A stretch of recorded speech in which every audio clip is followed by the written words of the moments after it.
Where are we going? Dunkirk. I'm not going back. There's no hiding from this, son.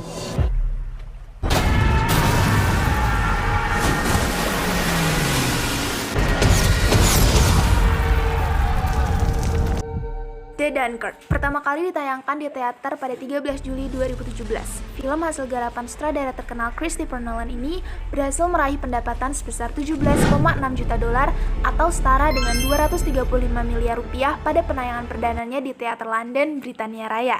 The Dunkirk berkisah tentang aksi penyelamatan heroik kepada 330.000 tentara sekutu dari 4 negara berbeda yaitu Inggris, Prancis, Belgia, dan Belanda. Pada tanggal 26 Mei 1940, Jerman di bawah pimpinan Adolf Hitler maju ke Prancis untuk menjebak pasukan sekutu di pantai Dunkirk. Di bawah perlindungan darat laut dari pasukan Inggris dan Prancis, para tentara secara perlahan dievakuasi dari pantai menggunakan setiap kapal angkatan laut dan sipil yang dapat ditemukan. Mengambil point of view dari 3 pandangan berbeda yaitu perjuangan darat, laut, dan udara, film diawali dengan Tony yang diperankan oleh Fionn Whitehead datang ke pantai Dunkirk setelah membaca selebaran yang disebarkan di mana-mana.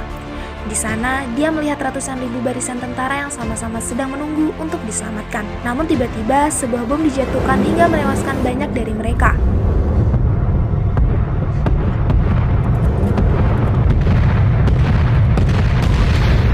Suasana berganti ricuh. Tommy bertemu dengan Gibson, diperankan oleh Arnorin Barnett, yang membantunya memegang tanggul untuk segera menyelamatkan satu tentara yang terluka ke kapal Inggris. Setelah berhasil masuk ke kapal, mereka diusir karena muatan kapal telah penuh. Namun, Gibson memilih bersembunyi di bawah tanggul agar tetap bisa ikut berlayar, lalu diikuti Tommy yang melakukan hal yang sama.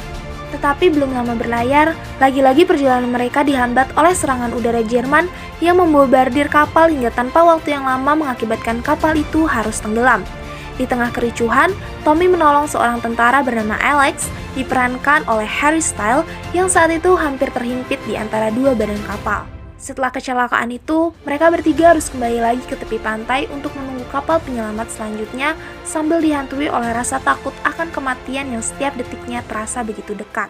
Di akhir misi heroik ini, 330.000 tentara dari Prancis, Inggris, Belgia, dan Belanda akhirnya berhasil dievakuasi dengan selamat dan menjadi catatan sejarah hebat untuk berjalannya perang selanjutnya.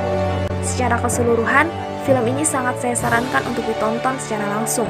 Pengambilan gambar yang selalu sinematik dengan background naik turun yang menegangkan akan membuat kita merasa benar-benar sedang kembali ke masa lalu dan berada di dalam perang nyata Dunkirk 1940. Ditambah, penulisan alur cerita yang detail memaksa kita untuk ikut berpikir tentang strategi dan jalan cerita yang sedang berlangsung. You must expect another blow to be struck almost immediately. Selain itu, juga ada banyak fakta sejarah yang terkandung dalam film ini. Salah satunya pada titik di mana Hitler mengubah strategi perang untuk menghentikan serangan masuk ke Dunkirk dengan alasan membombardir tepi pantai hanya akan membuang-buang cadangan senjata untuk perang selanjutnya. Besar kemungkinan pula, Hitler sengaja membiarkan Inggris selamat karena masih menganggap Inggris sebagai saudara sesama bangsa Jerman, di mana bangsa ini kastanya lebih tinggi dari bangsa Slavonik Rusia. Jerman berharap setelah meloloskan Inggris dari Dunkirk, mereka dapat bekerja sama untuk mengalahkan Rusia. Namun, langkah yang diambil Hitler itu ternyata salah besar. Nyatanya, setelah berhasil keluar dari Dunkirk, Inggris malah menjadi salah satu bibit unggul terbesar pengembangan sekutu di kemudian hari. Mengalahkan Rommel di Afrika Utara, juga berhasil mendepak Jerman dari Italia. Pada 1944, Inggris jugalah yang diturunkan untuk operasi Normandy di Prancis Utara. Kekalahan-kekalahan Jerman itu mungkin tidak akan pernah terjadi jika saja Hitler memilih benar-benar menghabisi Inggris di evakuasi Dunkirk saat itu.